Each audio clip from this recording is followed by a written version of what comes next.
Hello, awesome students. Welcome to another great edition of Time with Mr. Luckenbill. I don't know if we want to call it that or not. Sounds kind of lame. But what I want to do today is I want to spend a little bit of time with you guys talking to you about the third major crisis that Andrew Jackson had to deal with as 7th President of the United States. In class with your Chapter 8, Section 5 homework, we are going to be talking in class, if we haven't already, about the nullification/tariff crisis involving Andrew Jackson's dealings with South Carolina and how he handled that crisis. We also want to talk about the Indian crisis, a crisis involving Native American tribes, specifically the Cherokee and a few others who were living in the southeastern part of the United States at the time, who were forced to move with the Indian Removal Act, sometimes voluntarily, mostly forcibly, to move to lands west of the Mississippi River so American citizens east of the Mississippi River could use that land for their economic gain.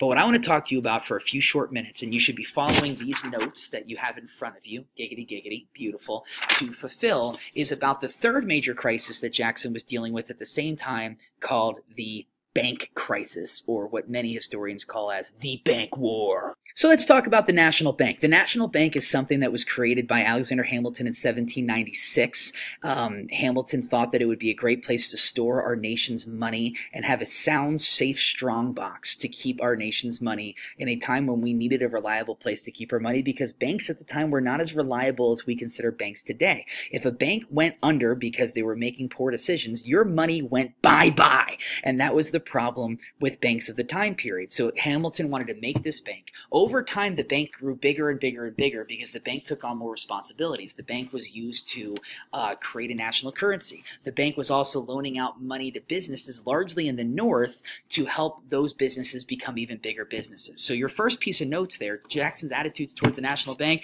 Jackson hated the National Bank. He called the bank a monster. He called the bank the fourth estate of government. He thought the bank was really only favoring northern rich businesses, and he did not think that that was a fair thing to do. However, the bank's rechartering was up in 1836, meaning the 20-year basic contract that the United States had with the bank was up in 1836, and our country had to determine whether the bank would exist or not beyond 1836. And that takes us to 1832. Dun, dun, dun. In 1832, these two guys who were the arch nemeses of Jackson, Henry Clay and Daniel Webster, wanted to recharter the National Bank. They wanted to recharter it 4 years before they needed to. As I said, the bank's rechartering wasn't up until 1836, but they wanted to recharter the bank in 1832. Why? It was an election year. Andrew Jackson was up for re-election in 1832, and they thought that they had Jackson nailed to the wall.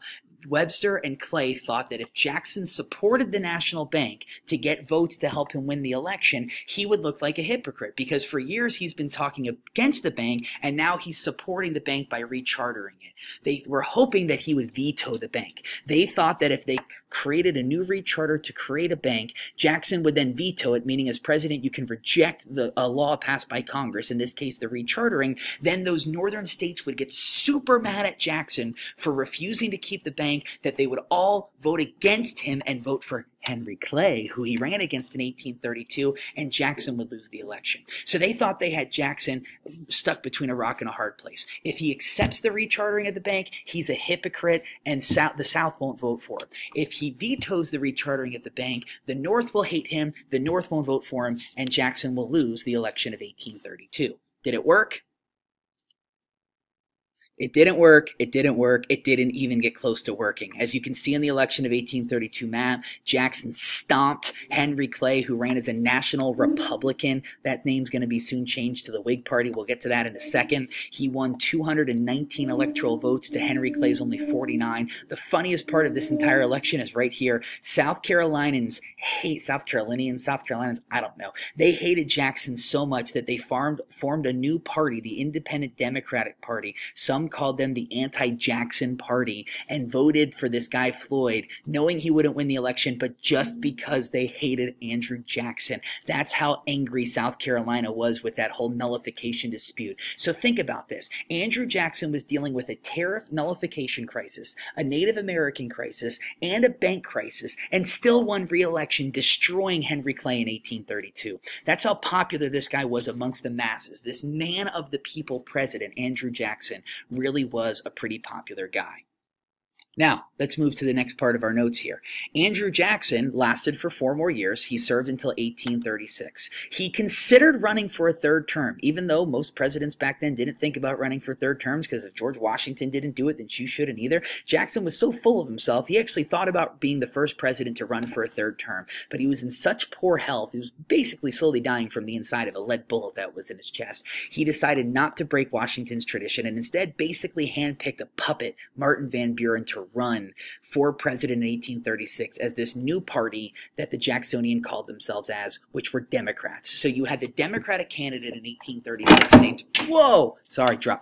named Martin Van Buren, and they are going to run against a series of Whig candidates. Whig is a really funny word and a really funny terminology, but it basically means somebody who was against a monarchy. And everybody who was a Whig were basically people that just hated Andrew Jackson, and their life's goal was to do everything they could to keep Andrew Jackson from winning the presidency. Did it work? No. Martin Van Buren easily won in 1836, becoming the 8th president of the United States, and many people thought that he would just be an extension of what Andrew Jackson wanted him to do. Top of the morning to you.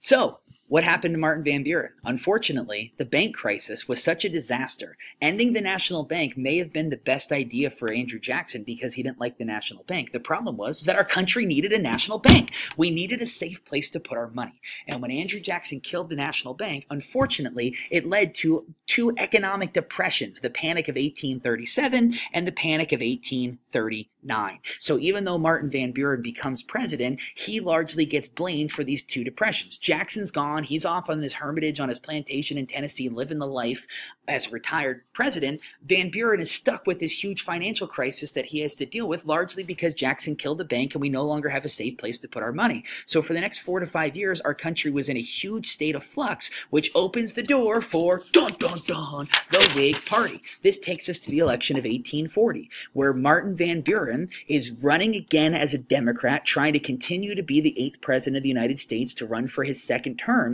But the Whig Party, WHIG, standing against the monarchy, standing against Jackson, standing against Jackson's followers, standing against Martin Van Buren and Jackson's supporters, is going to run a guy named William Henry Harrison, who is a 68-year-old War of 1812, killed the Indians, rah-rah, war hero, as their Whig leader. William Henry Harrison wasn't a great politician, but he was the popular guy. He was the fancy guy, and everybody knew his name, and he had the uniform going around the country talking about how great he was, and the Whig Party thought that they could nominate this guy to try to beat the Democrats and beat Martin Van Buren. So the question becomes, who won the election of 1840? Dun, dun, dun. It comes down to Martin Van Buren, the Democrat, and William Henry Harrison, the Whig. And at the end of the day, William Henry Harrison wins the election. He dethrones the incumbent candidate, Martin Van Buren. And at the end of the day, this all came down to the economy. The economy wasn't doing well, and usually when the economy doesn't do well, the president in power loses the election or just leaves office. Martin Van Buren loses. William Henry Harrison, the Whig, wins, giving the Whig Party their first presidential election in history. And everybody thought that William Henry Harrison would be this great president because he would listen to Daniel Webster, and he would listen to Henry Clay, and he would really just be like this puppet president, and he would be this strong leadership, former general figure. He would be this great representation of America. Well, 28 days into office, William Henry Harrison died.